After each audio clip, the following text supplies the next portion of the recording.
Hey there, everyone, and welcome to your final lesson on GCSE, further mathematics.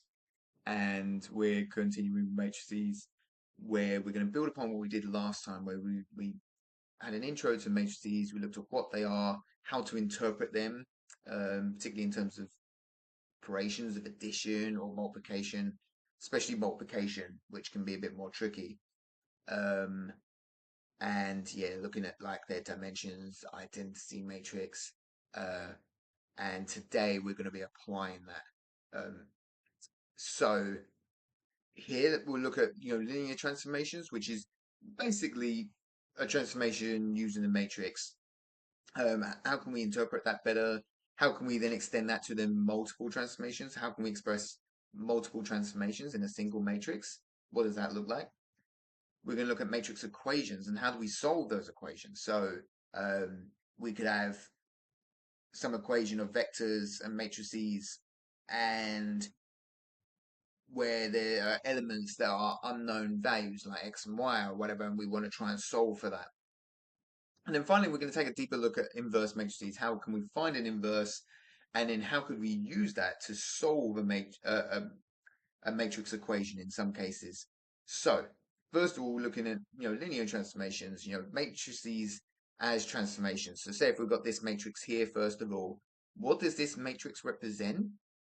This is basically an enlargement by a factor of 3. So, okay, how would we know that? Um, so whenever you've got something like this, where all the values are 0 except for along the diagonal of top left to bottom right, that's what I mean when I say the diagonal. And they're just some value, like in this case 3. Basically, you're enlarging by that value, and the reason why that is because notice that this is basically 3 times I, where I is the identity matrix.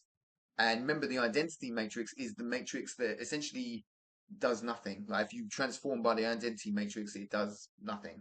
And the reason why it does is because what you're essentially doing, if you multiply by I, is you're multiplying all the values by 1. And so it doesn't change anything. In this case, though, if we're multiplying by 3i, we're multiplying all the values through by 3. And that will then have the effect of enlarging by a factor of 3 if you're multiplying all the values by 3. So yeah, when we have a matrix of that form, that is going to essentially be an enlargement by that particular value. What about if we've got something like this? So this is a bit more complicated. It's an anti-clockwise rotation by 90 degrees.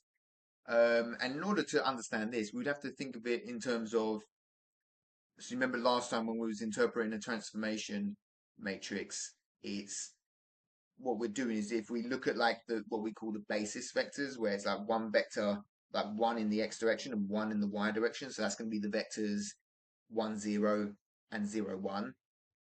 And we see how do they transform.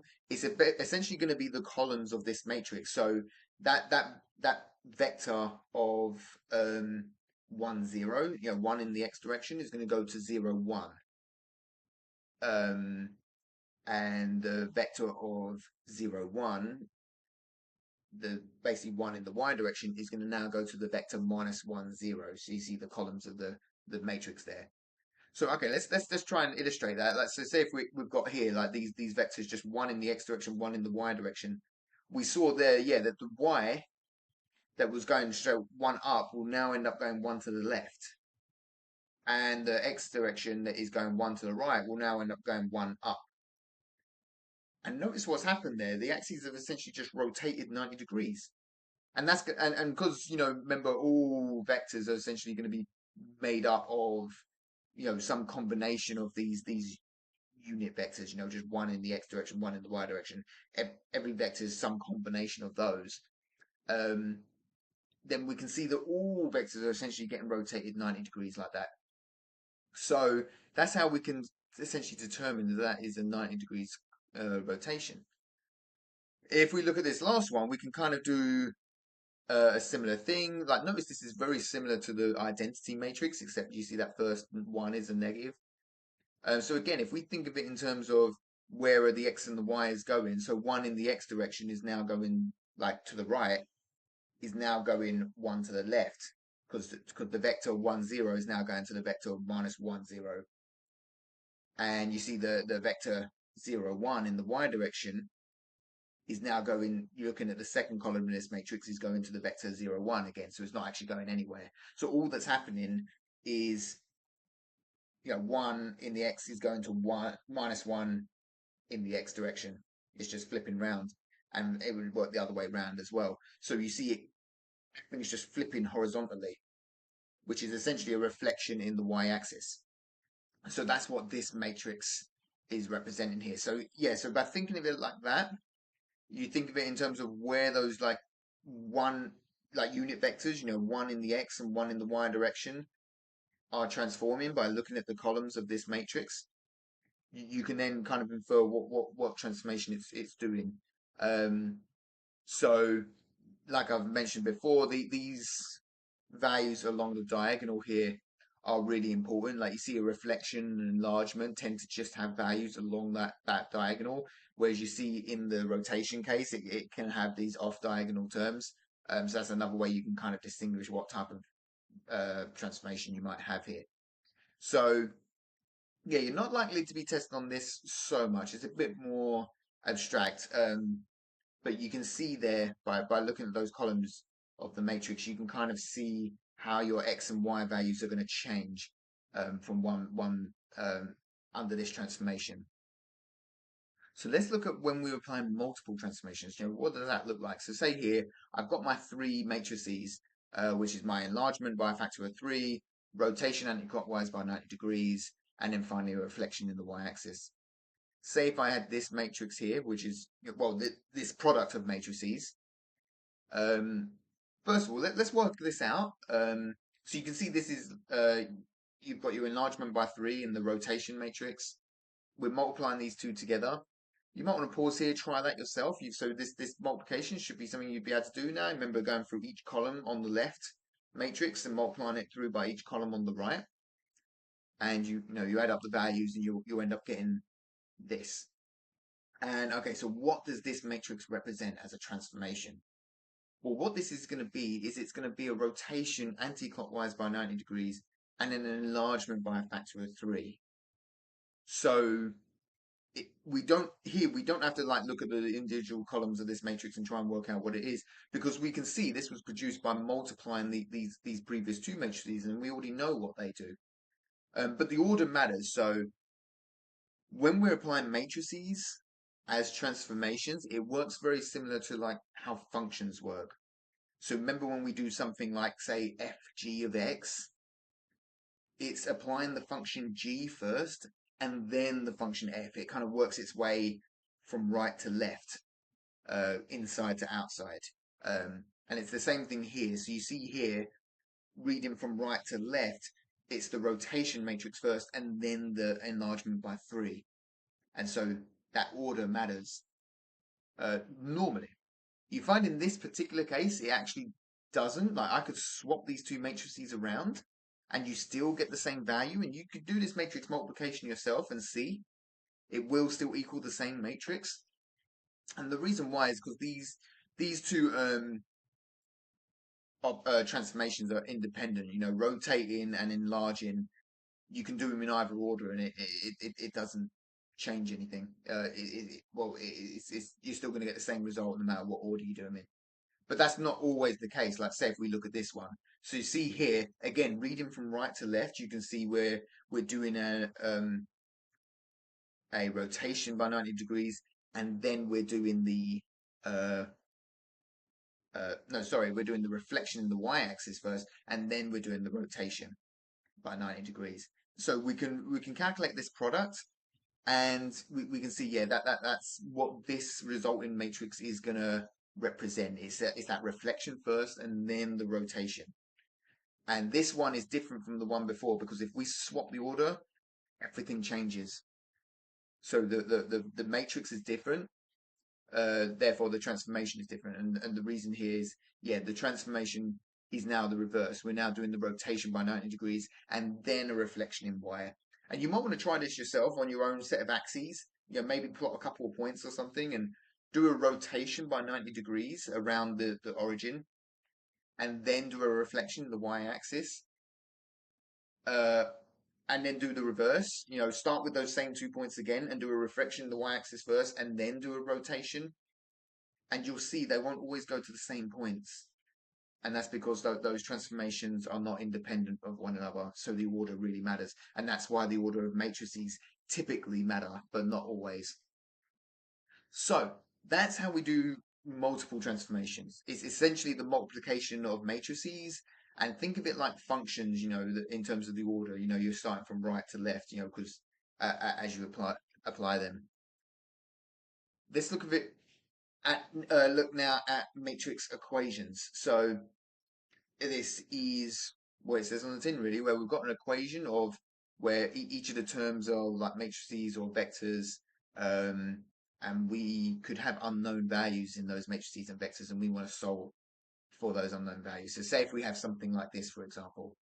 So how on earth would we solve something like this? So what we do to solve a matrix equation, we kind of do a similar thing to what we would do what we've done before, say in our lesson on cubic equations. So you remember when we had two cubic equations and we kind of get them into the same form. One of them has unknown coefficients, and by comparing the coefficients of each side, we could find the unknowns.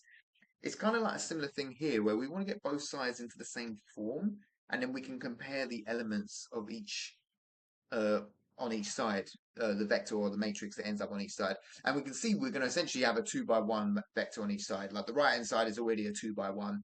But on that left hand side, analyzing the dimensions, we can see we've got a 2 by 2 matrix times by a 2 by 1 vector. And if you remember how that works, if we multiply those two together, you're going to end up getting the middle two numbers disappear, and you're going to end up getting a 2 by 1 vector. So we can see, yeah, it will line up as it should. So what we need to do is just do this multiplication, which will work in the same way as it has done before, where we take each row of the matrix and multiply it through by the column vector. And the only difference is here, we're not just going to get numbers, we're going to get little expressions of x and y. So if I, work all that out, you see you'll get this. So taking the first row, multiply it by the column, take the second row, multiply it by the column vector, and you should get these little expressions of x and y. So we've now got 2 by 1 vector equals a 2 by 1 vector. We can now form a couple of equations, like regular algebraic equations that you're probably more familiar with, by comparing elements. So we know 2x minus 2y will equal 7. And we know x squared minus 24 will equal 5x. That's something we can do. Because the first element, like this vector, if you imagine like this being a vector in space, it's like how much horizontally and then how much vertically. Well, the horizontal components of each vector must equal each other, and the vertical components of each vector must equal each other, in order for them to be the same vector, for them to be equal. That's why we can relate the elements like this. So now you might notice this is just a pair of simultaneous equations, which we've already looked at a bit before. Should be quite confident in solving something like this. Certainly that second equation, because you see there's only one unknown, the x. Like we can rearrange that to form a quadratic like this. And now you can just solve this quadratic in the way that you want. I'm going to use factorization, and I get this, and by then, solving, I can get x equals minus 3 or x equals 8. So solving quadratics, yeah, should have no problem with that. So once we've got those x values, what we need to do is just substitute that back into our original equation, or the first one, because that's the only one that has y. We need to now solve for y. So that first equation, if I rearrange it a little bit, I get 2y equals 2x minus 7. If I substitute in x equals minus 3 and x equals 8, you get your corresponding values of y being minus 3 over 13 over 2 and 9 over 2. So those are our pairs of solutions there, which will solve or satisfy that original matrix equation. And you could always test that yourself if you really wanted to, although it might be a bit tricky because you've got these fractional values, but you'll see that equation will hold true. Right.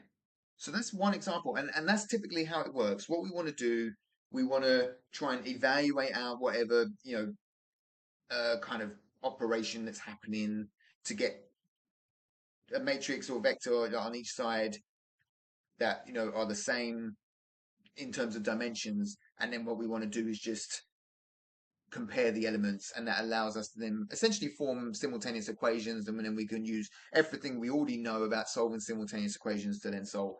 So let's look at another one where we've got this vector here, not vector, sorry, we've got a matrix A with just numerical values like this, and then we've got another matrix B with these unknown values P and Q, and we want to know what these unknown values P and Q are. We can't tell that from this information alone. We need some more information, and the piece of information we're going to be given is this: that AB is equal to BA. Now, normally that would not be useful information because like say with numbers or variables, that's always true. But it isn't with matrices, is it? In general, that's not true. But we're being told that in this case it is. So we can use that to form an equation, can't we? Because say if we do A times B, let's do that matrix multiplication. And then let's do B times A, do that matrix multiplication. And then set them equal to each other. And that will form our equation. And then we can solve it in very much the same way we did a moment ago by comparing elements of those matrices. So we're basically going to have this. So you see here, this A times B, and then on the other side of the equation, we've got B times A. We know this is true. We've been told that this is true. So here's our equation now, and now it's a matter of solving it. So what we do is if we do the matrix multiplication on both sides, you might want to pause here, try that for yourself. Again, you're going to get elements that are not just numbers, they're going to be in terms of P and Q. So if you've done that, you should get this. And you see now on both sides, we've got 2 by 2 matrices. And so what we can do is now compare the elements of each. And you see in this case, we're actually going to get 4 different equations because we can compare the top left element of each matrix. Then we do the top right, which doesn't really give us much information at all. Well, not any really. It's just Q equals Q. Then we can compare the bottom left values, and then we compare the bottom right values, and you see they're all going to be equal. So you see we get like 4 little equations here, and we need to solve simultaneously. Well, first of all, we can get rid of that second one because that doesn't tell us anything. But you see the second and third equation here now, we can quite easily solve. P is going to be 3, isn't it? And Q is going to be 0.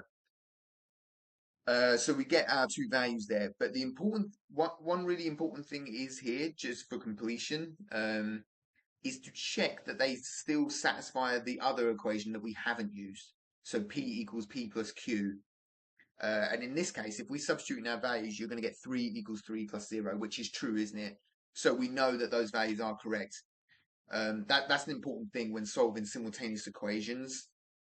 The solution you end up getting has to be true for all of the equations. So if we solved, the bottom 2 equations to get P equals 3 and Q equals 0, but they don't satisfy that top one, like the left-hand side is not equal to the right-hand side, then it's not correct. It's not, and probably you've made a mistake somewhere or whatever. So yeah, bear that in mind. It has to satisfy all the equations. So let's look at a situation where we might want to do the same thing, but almost in reverse. So say if we've got a pair of simultaneous equations. So we've got x plus 2y equals 9. We have 3x plus 5y equals 15. This is one thing that we've been looking at a situation where we have a matrix equation and we're trying to solve it. And what we've done is by basically extracting out the simultaneous equations and solving those simultaneous equations as we normally would. But there are times where we have a pair of simultaneous equations like this that we might want to then put into a matrix equation. So we've got 2 equations here, and we can produce one matrix equation that encapsulates all this information. And how we do it is, first of all, we need to get them into a common form. So you see here we've got linear equations. And we've got the x term, the y term equals some constant term. And we've got that the same format for both equations. Once we've done that, what we can do is we can define a matrix like this, which are the coefficients of each of our terms. So we see we have our x term, y term. And for the first equation, the x coefficient is 1, the y coefficient is 2. For the second equation, the x coefficient is 3, the y coefficient is 5. And we form this in matrix. We times it by the vector xy, and it will produce the constant values 9 and 15 over here. And you might be able to see, yeah, that this one matrix equation captures those two equations in one. And you can see that if you was to expand out that product there. So if we do that matrix times that vector, you know, the 1 and the 2 times the x and y, the 3 and the 5 times the x and y is going to then equal to 9 and 15 respectively. You see that essentially creates two equations if we now split this up in the way that we've just done with the previous two examples. But there is a reason why you might want to sometimes bring them together like this into a single matrix equation, and we can essentially solve both of the equations at the same time, like to find both the x and y at the same time rather than finding x and then substituting back for y. So keep this equation in mind that we've got here. We'll digress slightly to look at inverse matrices, and then we'll see how we use this inverse to solve a matrix equation like that. So let's get our matrix that we had there, which was 1, 2, 3, 5, wasn't it? And we want to find its inverse. Now, how we would find the inverse is, okay, we don't know what the inverse is, but we know it's going to have the dimensions 2 by 2 because it has to have the same dimensions. And we could it could be completely unknown. It could have like the elements A, B, C, D, and then we can solve for all four. But to make things a bit easier, I've given us the bottom right value of -1. But yeah, using our understanding of the identity matrix, we know this is going to be true, isn't it? Our matrix 1, 2, 3, 5 times by this other matrix, that we've defined to be the inverse must necessarily then equal to I. So, well, this is just a matrix equation that we can solve in the same way we've done earlier. So what we do, let's do this multiplication of the two matrices on the left-hand side. On the right-hand side, we've got the identity matrix, which is just this matrix with ones along the diagonal and zeros elsewhere. Well, we've got a 2 by 2 matrix equal to a 2 by 2 matrix. Let's equate the elements. So we've got a plus 2c is going to be 1, b minus 2 is going to be 0, 3a plus 5c is going to be 0, and then 3b minus 5 is going to be 1. So there we go. This is basically the same situation we had before. It's a necessary step we need to do in order to get this inverse matrix. So we need to solve this system of equations here. Well, first of all, you should be able to see that b is going to be 2, isn't it? Because we can see b minus 2 is 0. And we can see that also satisfies the fourth equation, doesn't it? Because if we put b equals 2 into 3b minus 5, it will indeed equal 1. So that's good. We've got that consistency. Then the final two equations, a plus 2c equals 1, 3a plus 5c equals 0. You could just solve that with whatever method you want, elimination, substitution. Those are the things you should be, have no problem with now, and you'll get your values of a and c. So we've found what those elements of the inverse matrix are going to be. So this inverse matrix is going to be -5, 2, 3, -1. So that's kind of how we could calculate the inverse there. Like I said, you could have done it without actually knowing what that bottom right value of -1 is. You might even want to try that yourself. Try redoing this with A, B, C, D. I just put in the -1 to make this one a bit easier. So now we've got our matrix 1, 2, 3, 5, which say if we label this A, we've got its inverse now. Because we've just seen that these two multiplied together will produce the identity matrix, which by definition is what the inverse is. It's the matrix that you multiply by that produces the identity. The identity, which is basically the transformation that does nothing. So yeah, by definition, we know these two multiplying each other will get 1. And notice how we've used this notation of like a power -1. It's important to note this is not a power of -1. It's kind of like a -1 that we use when dealing with functions. So You remember, say, in trigonometry, where you have sine of x, where sine is a function. And if you wanted to like do the inverse, you do sine inverse, and you see where it gets that little -1 sign, -1 power, but it doesn't represent a power of -1. It means do the inverse function. It's kind of like the same idea here. So a -1 is like essentially the inverse transformation of a. So yeah, important thing to note there. So it's not an actual power -1 because that'd be essentially division. And you can't divide by a matrix. That doesn't make sense. What we do is we instead times by the inverse to if we want to essentially do a division, which is what leads me to how we now solve this equation. So you remember those two simultaneous equations we had? We brought them together into this one matrix equation.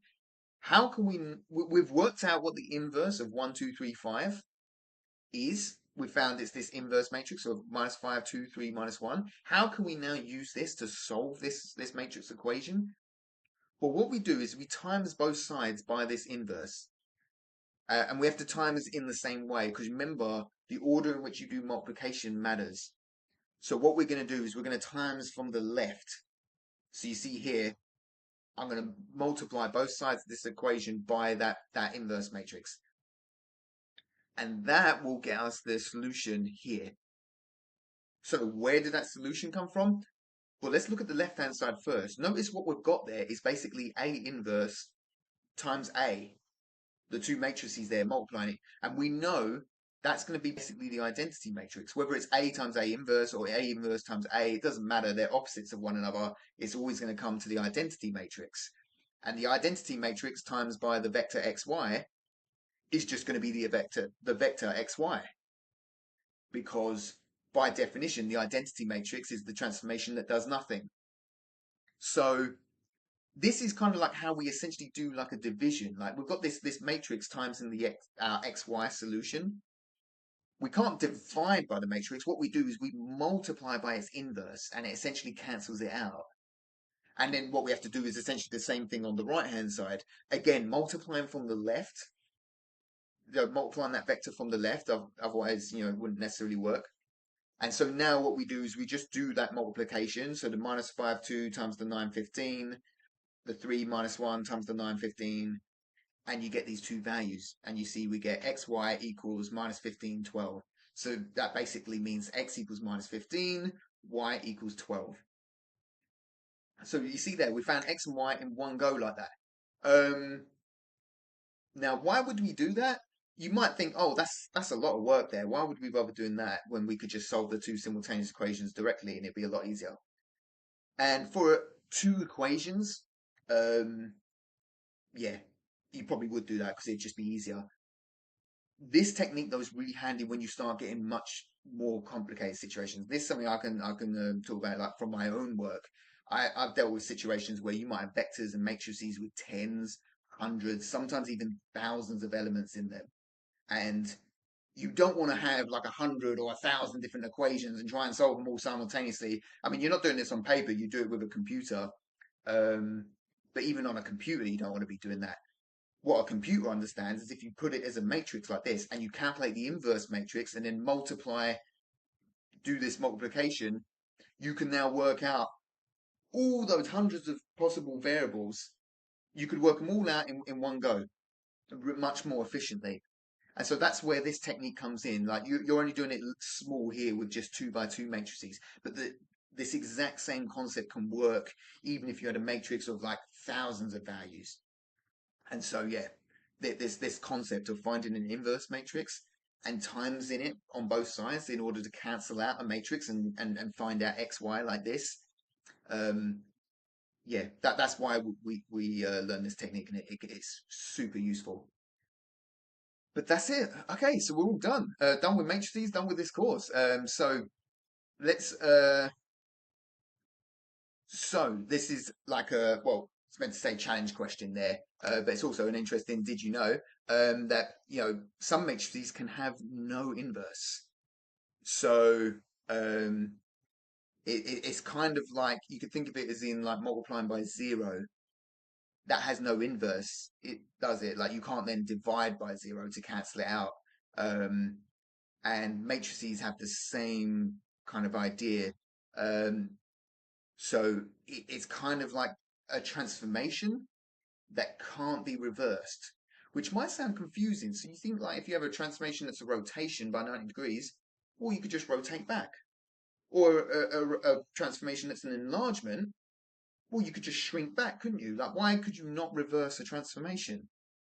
And that's what I want to get you to think about with this last problem here. Like, what I've given you an example here of a matrix that cannot be inverted. Um, and can you think like what is this matrix doing? Maybe you want to think of it as a transformation. Think where do those basis vectors go by looking at the columns of this matrix. Um, what effect must this transformation be having in order for it to not be able to be reversed? Or alternatively, you might want to think of it like this. Like imagine it as the matrix in, a pair of simultaneous equations like we just saw here. Um, because if you now find the simultaneous equations here and try and solve those equations, you'll probably run into a problem that you've perhaps seen before, and the problem that arises there might then help you understand what the problem is here with this matrix and why it cannot be inverted. So yeah, so this is somewhat of a challenge question, somewhat of just an interesting thing to kind of play around with and think about. Um, but yeah, why can this transformation not be inverted? So that's it. So this was the last lesson. Yeah, I hope you found it useful. You might also want to, try the regular GCSE math course as well if you haven't done so already, because well, a lot of that is prerequisite to this. But yeah, if there's any gaps in your knowledge there that will you can help fill in, that will then help you better understand this content as well. But yeah, here's your summary, your checklist of what we've done today. Thanks for viewing this course. I hope it's helpful, and yeah, I'll see you in the other videos hopefully.